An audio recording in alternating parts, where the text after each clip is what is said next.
The iPhone 16 Pro gets a bigger display and the 5x tetra prism zoom from the Max without a price hike. Add in promising Apple Intelligence features, a smarter Siri and longer battery life, and this is a compelling flagship phone value. I just wish the charging speed got a boost and that visual intelligence and ChatGPT weren't coming later.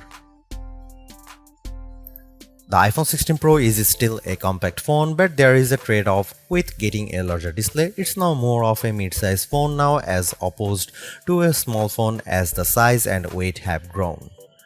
This handset measures 5.89 by 2.81 by 0.32 inches and weighs 7.03 ounces compared to 5.77 by 2.78 by 0.32 inches and 6.6 ounces for the iPhone 15 Pro. So the new iPhone is taller and wider and just as thin, but there's some more heft to it. The good news is that the iPhone 16 Pro is still easy to use with one hand as Apple made the bezels thinner. The design should be more durable too, as Apple claims that the ceramic shield display is 50% tougher. Plus, the band is still made of titanium, which is more durable than aluminum. The iPhone 16 Pro colors aren't very flashy compared to the regular iPhone 16. There's white titanium, black titanium, natural titanium, and the new desert titanium, which is like a soft rose gold. I prefer the desert hue because it looks new. Don't expect much new from the iPhone 16 display. The only real news beyond the size increase to 6.3 inches for this OLED screen is that it can get dimmer. The minimum is now just 1 nit. I put the two phones side by side in a dark room and I noticed the difference immediately. What's the benefit? You can use your phone in bed without disturbing your partner, and if you are using standby mode, the iPhone 16 Pro won't be as bright when you are using it overnight as an alarm clock. Otherwise, you get the same 120Hz refresh rate on this Pro Motion display and the same max brightness. Apple claims a peak brightness of 2000 nits outdoors and 1600 nits for HDR content. We simulate outdoor conditions with a flashlight and the iPhone 16 Pro reached 1553 nits. That's higher than the Galaxy S24 Ultra but way behind the Google Pixel 9 Pro. Apple has added a new button to the iPhone 16 Pro, but it's not technically a button. The camera control is a recessed capacitive switch that provides haptic feedback. Press once to launch right into the camera and press again to snap a photo. It's simple and works well in landscape and portrait mode. I found it easy to launch straight into the camera and I like that you can press and hold the camera control to record a video. Though, if you take your finger off the button, the video stops. I wish you could customize that. The camera control has a lot of tricks, including the ability to zoom in and out by sliding your finger left and right on the button, and a soft double press launches a mini menu. You can scroll through to tweak things like exposure, depth, and choose photographic styles. There's a learning curve to camera control, but I'm glad that it's an option. Plus, this frees up the action button on the left side of the iPhone 16 Pro for programming other shortcuts. The iPhone 16 Pro has a few key upgrades that I appreciated during my testing. There's a sharper 48MP ultra-wide camera, a faster 48MP main fusion camera with zero shutter lag, and the 5x tetra prism zoom borrowed from the Pro Max series. In addition, photographic styles are integrated directly into the Camera and Photos app, so you can change skin undertones and the mood effect of your photo on the fly. Plus, you can tweak it after the fact. To test the iPhone 16 Pro's faster performance, I had my son take a photo of me shooting a jump shot side by side with the iPhone 15 Pro, and the result is brighter and more detailed image. How does the iPhone 16 Pro compare to the best camera phones? I shot a number of pictures using the iPhone 16 Pro alongside the Samsung Galaxy S24 Ultra and the Google Pixel 9 Pro XL to find out. I put the ultra-wide camera to the test on the iPhone 16 Pro with this shot of a beach and Apple comes out on top. The colors are more natural through the iPhone versus the Galaxy S24 Ultra, and Samsung's peak looks distorted on the right side by the flowers. Here are some camera samples of iPhone 16 Pro.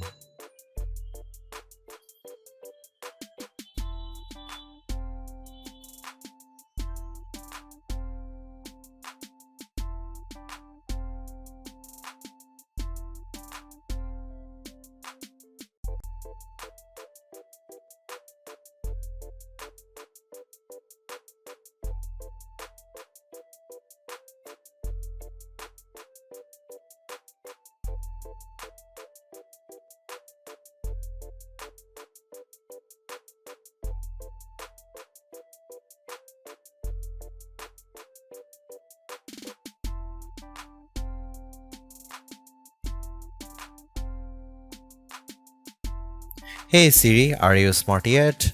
Apple Intelligence isn't officially coming to the iPhone 16 series until October, but I was able to try out some of this feature ahead of its official launch as part of the iOS 18.1 developer preview. Writing tools can be fairly helpful. I used it to summarize a long note in the Apple Notes app and it came up with a useful summary. I also had fun with writing tools trying to rewrite an email I purposely wrote in a rude tone, choosing the professional option, and the result was indeed closer to what I would usually send. I also used Apple Intelligence to look up how to do various things on the iPhone and get back step-by-step instruction for how to screen record on your iPhone, so you'll definitely spend less time looking up how to at online.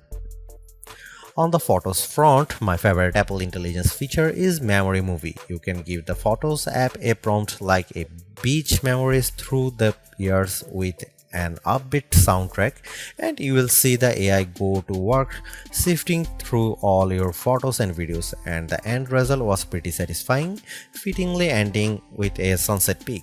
While it's overdue, I appreciate that the iPhone 16 Pro has a clean up button, which is basically Google's magic eraser on iOS. Apple's version of this feature is smart enough to identify objects or subjects you might want to remove, and it works quickly. But the feature struggled in some cases to completely erase what I didn't want in the frame. Siri is definitely the biggest upgrade with Apple Intelligence. It's a lot more conversational and forgiving of mistakes as we speak. For example, I was able to correct a timer from 10 minutes to 5 minutes on the fly and Siri got it right. The new Siri in Apple Intelligence is also better with follow-up questions. For example, I could ask about the weather today and then say, how about the rest of the week? And I got an extended forecast. Siri was also smart enough to answer who do the Yankees play next and what are the odds in succession, though it couldn't tell me who the starting pitcher was. I got several links instead.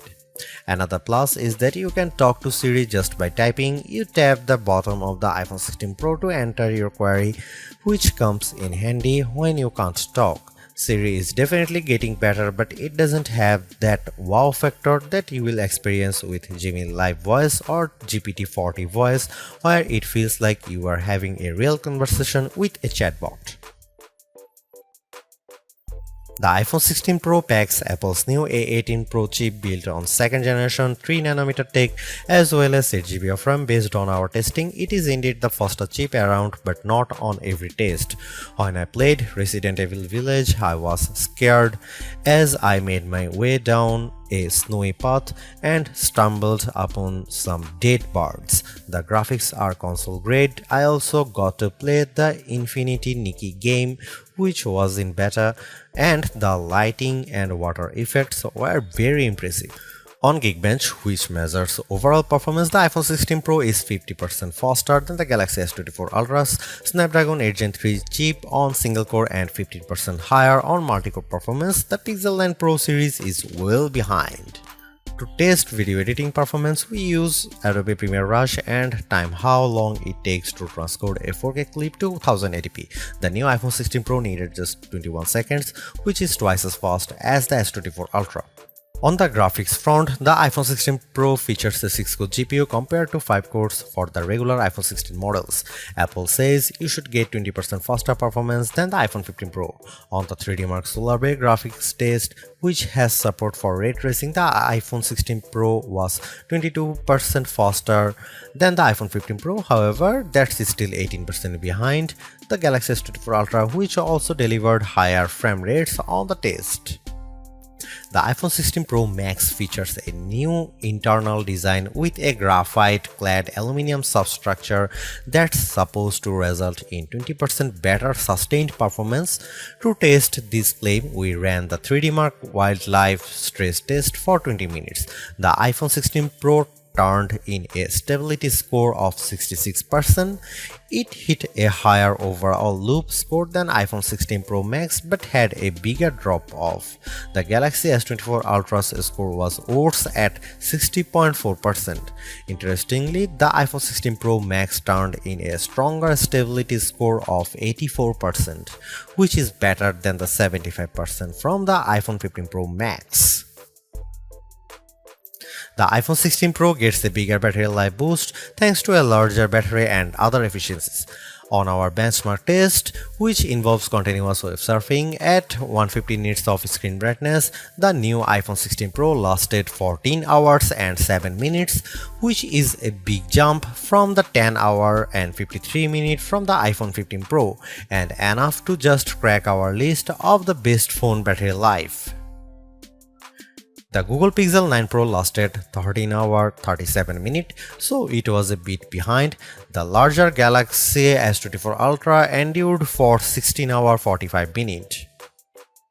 The bad news is that the iPhone 16 Pro has the same 20-watt charging speeds as before, so it wasn't a surprise to see it get to 56% capacity in 30 minutes. The Google Pixel 9 Pro's 45-watt charger was worse at 49%, but the S24 Ultra reached 71% in the same time. Despite reports that iPhone 16 Pro supports 45-watt charging, we did not see a difference in our testing. The good news is that MagSafe wireless charging sees a jump from 15W to 25W if you are using a 30-watt adapter.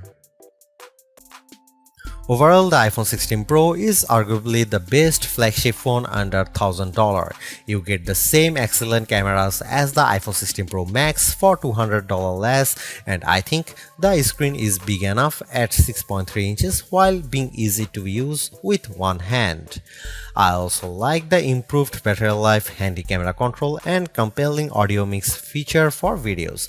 The Apple Intelligence capabilities such as writing tools, the new Siri, and cleanup show promise, but some of the more exciting features like ChatGPT integration, image playground, and the Google Lens like visual intelligence are coming later.